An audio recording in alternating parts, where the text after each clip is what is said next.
medication? No, yo. Fake. Okay. So listen. It's fake. They trying to kill me. The medics are outside. Well, new today, a call for a man in crisis ends with him shot in his own home. City police have released body cam footage showing him holding a gun. And that man is now charged in the case. Shelley Orman joins us live with what the video shows and details on how and why police took him into custody less than 2 weeks earlier. Shelley? Well, Kai, Mary, that police-involved shooting was on July 1st, but on June 20th, police took this same man into custody. Someone called 911 reporting a man running naked with a gun through a neighborhood, firing at cars. Police say they did take that man into custody without incident then. He was given a mental health evaluation, and they did confiscate the gun that he had. They said they did not have a fixed address for him to search. 11 days later, though, on July 1st, police were called to that man's mother-in-law's house.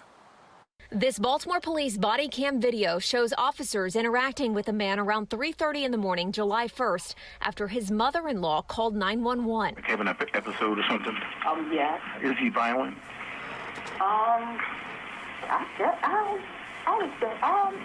Like possibly or likely or possibly. Does he have a weapon? That I don't know. On scene, the mother-in-law told police about a previous incident less than 2 weeks beforehand, where the man was running naked, firing a gun at cars. In the basement, police asked the man's wife to go upstairs.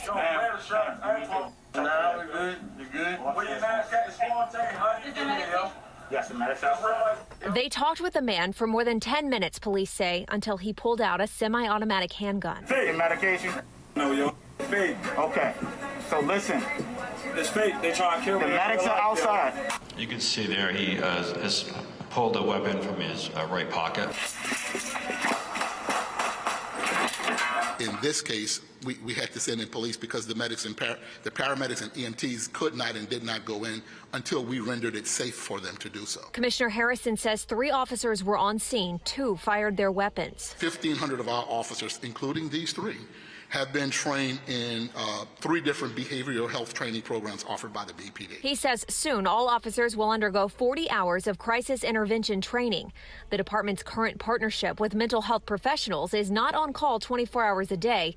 Harrison says the department is looking into whether that should change. Those are things that we're working on right now. And how do we do that, and how do we get them trained to be able to handle armed suspects? And so while there are people in behavioral health who could be the appropriate people to respond, we have to figure out how to handle that when we have people who are armed and perhaps dangerous with the propensity to use those firearms.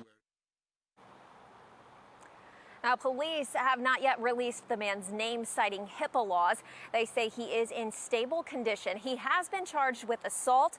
According to police, both of the guns that he had at the time of this incident, the June 20th and the July 1st incident, were registered to him, but they found a total of 8 guns, including an AK-47, in the house. Disturbance call for squeegeeing. Until now, we only had the officers' police report of what happened that February night in South Baltimore. Crime and Justice reporter Joy LaPola now has an exclusive look at the body-worn camera video that shows what happened. This is what it looked and sounded like when Baltimore police officer Ramsey Rivera was sent to Hollands Ferry Road and West Patapsco Avenue to confront a group squeegeeing. How you guys doing? The officer tells the young men time to move along. Hey, I treat people the same way I want them to treat me. I'm a different guy, okay, guys? As if he doesn't exist, I need to move, okay? the officer is ignored. Fast forward a few minutes. Hey, guys, I'm trying to talk to you guys. You need to move, okay? You need to move. You need to move. You cannot be out in the street. You cannot be out in the street, okay? The officer tells the men who are out in stop traffic they need to move.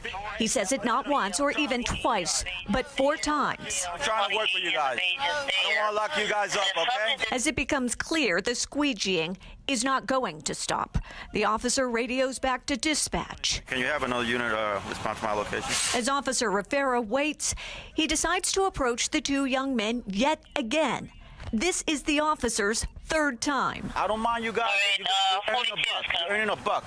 What I'm trying to say is respect.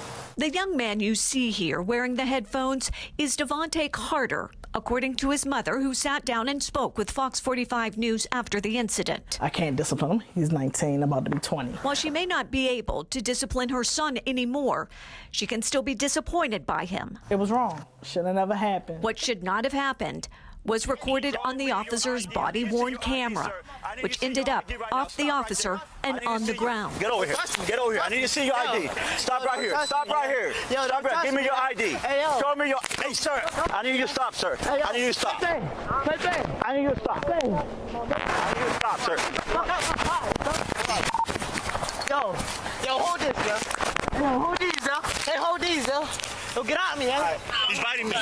It states in this police report that Carter twisted Officer Rivera's left-hand fingers and bit him on the right hand, forearm, and broke the skin. I do want to thank the officers for not using deadly force. Both men were taken into custody. As for Officer Rivera, the injuries to his hand and forearm required medical attention. A department spokesman tells me Officer Rivera has recovered and he is now back to work.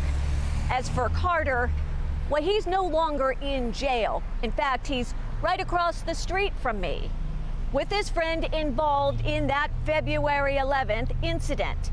Both are still squeegeeing windows here in South Baltimore. Now, online court records show that Carter's case is still pending.